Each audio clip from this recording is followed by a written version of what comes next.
इस पुरस्रार अलूम में दिलचस्पी रखने वाले हमारे दोस्तों को हमारी तरफ से अस्सलाम वालेकुम। नाज़रीन कराम, आज की हमारी इस एपिसोड में हम जिस तारीख़ी वाक़या का ज़िक्र करेंगे वो है सदूम का शहर, जो हज़रत लूत अलैहिस्सलाम की कौम का शहर था। नाज़रीन कराम, ज़रा तसव्वुर की आंख से गुमान कीजिए एक ऐसी वादी को जो अपनी फितरी दिलकशी में जन्नत का गुमान रखती थी। चश्मे उबलते थे, फलों से लदे बागात, हवा में मस्तकन खुशबुएं और परिंदों की चहचहाहट एक सुरीली धुन तख्लीक करती थी।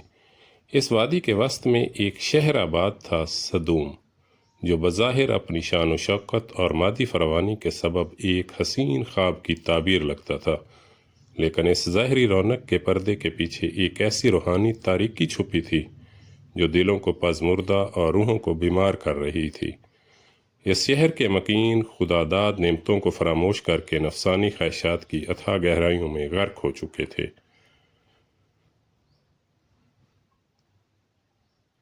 उन्होंने फितरत के कवानीन को मसख कर दिया था और उनके अमाल इस कदर कबीह थे कि फरिश्ते भी इनकी बदबू से कांप उठते थे। ये एक ऐसी कौम थी जिसने अपनी शहवत रानी को ज़िंदगी का मकसद बना लिया था और इंसानियत की तमाम हदें पार कर गई थी। इस पुरफितन माहौल में अल्लाह रब्बुल इज़्ज़त की रहमत बनकर एक नूर मुजस्सम हस्ती का ज़हूर हुआ। ये थे हज़रत लूत अलैहिस्सलाम, जो हज़रत इब्राहीम खलीलुल्लाह के बरगज़ीदा भतीजे और अल्लाह के नबी थे। आप अलैहिस्सलाम का कल्ब मुबारक इस गुमराह कौम के हाल ज़ार पर कुड़ता था। आपकी आंखों में इनके लिए दर्द और दिल में हिदायत की तड़प थी। अल्लाह ताला ने आपको इस दलदल में फंसी हुई इंसानियत को निकालने और इन्हें सिराते मुस्तकीम की तरफ बुलाने के लिए मबूस फरमाया था। हज़रत लूत अलैहिस्सलाम की सीरत शफ़क़त, सब्र और हिकमत का मुरक्का थी।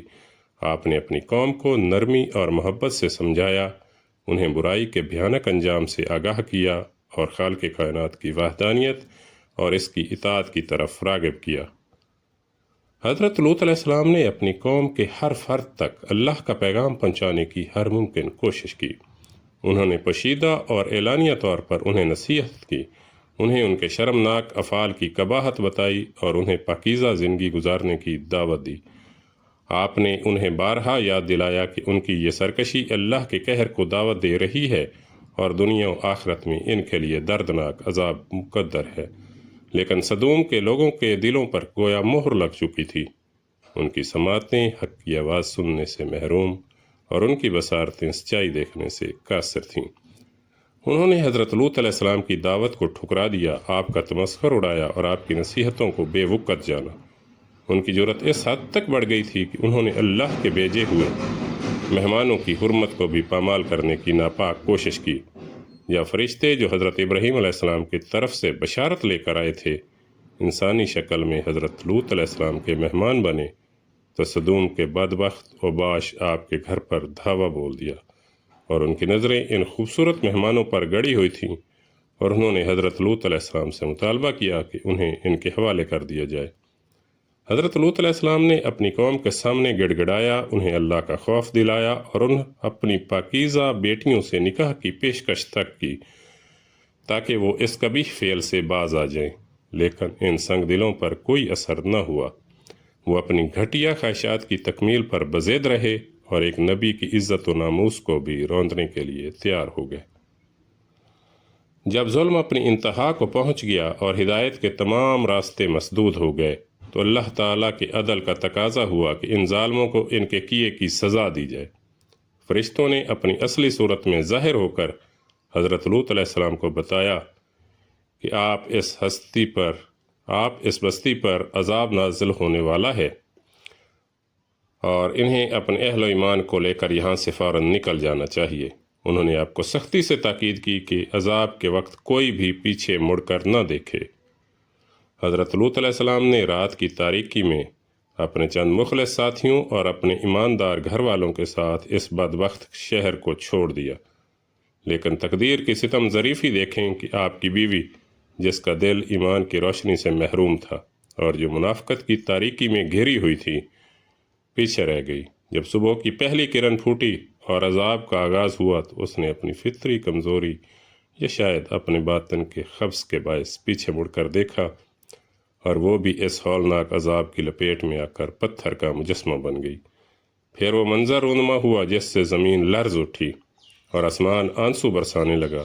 سدوم اور اس کے آس پاس کی تمام بستیاں ایک جان لیوا زلزلے اور آسمانی پتھروں کی بارش کی زد میں آ گئیں۔ بلند و بالا عمارتیں زمین بوس ہو گئیں، سرسبز باغات ویرانوں میں تبدیل ہو گئے اور اس شہر کی تمام توانائیاں پل بھر میں خاک میں مل گئیں۔ ان مغرور باشندوں کا نام و نشان مٹ گیا اور ان کی بد کرداری کا عبرتناک انجام رہتی دنیا کے لیے ایک خوفناک مثال بن گیا۔ حضرت لوط علیہ السلام اور ان کے قلیل ایمان والے ساتھی اللہ تعالیٰ کے فضل و کرم سے اس جان لیوا عذاب سے محفوظ رہے۔ انہوں نے اپنی جانیں بچانے اور ایمان کی دولت سلامت رکھنے پر بارگاہ الہی میں سجدہ شکر ادا کیا، لیکن اپنے پیچھے اس تباہ حال شہر کے ملبے اور اپنی ایک قریبی ساتھی کے دردناک انجام کو دیکھ کر آپ کا قلب مبارک گہرے غم سے چھلنی ہو گیا۔ ایک نبی کے لیے اپنی آنکھوں کے سامنے اپنی قوم کی ہلاکت کا منظر دیکھنا اور اپنے قریبی لوگوں کا ایمان نہ لانا کس قدر روح فرسا اور دل گداز ہوتا ہے، اس کا تصور بھی محال ہے۔ حضرت لوط علیہ السلام نے اپنی باقی زندگی صبر و شکر کے ساتھ گزاری۔ انہوں نے اللہ کے احکامات کی پیروی کی اور اس کے پیغامات کو لوگوں تک پہنچانے میں مصروف رہے۔ ان کا المناک قصہ رہتی دنیا تک انسانیت کے لیے ایک روشن سبق ہے۔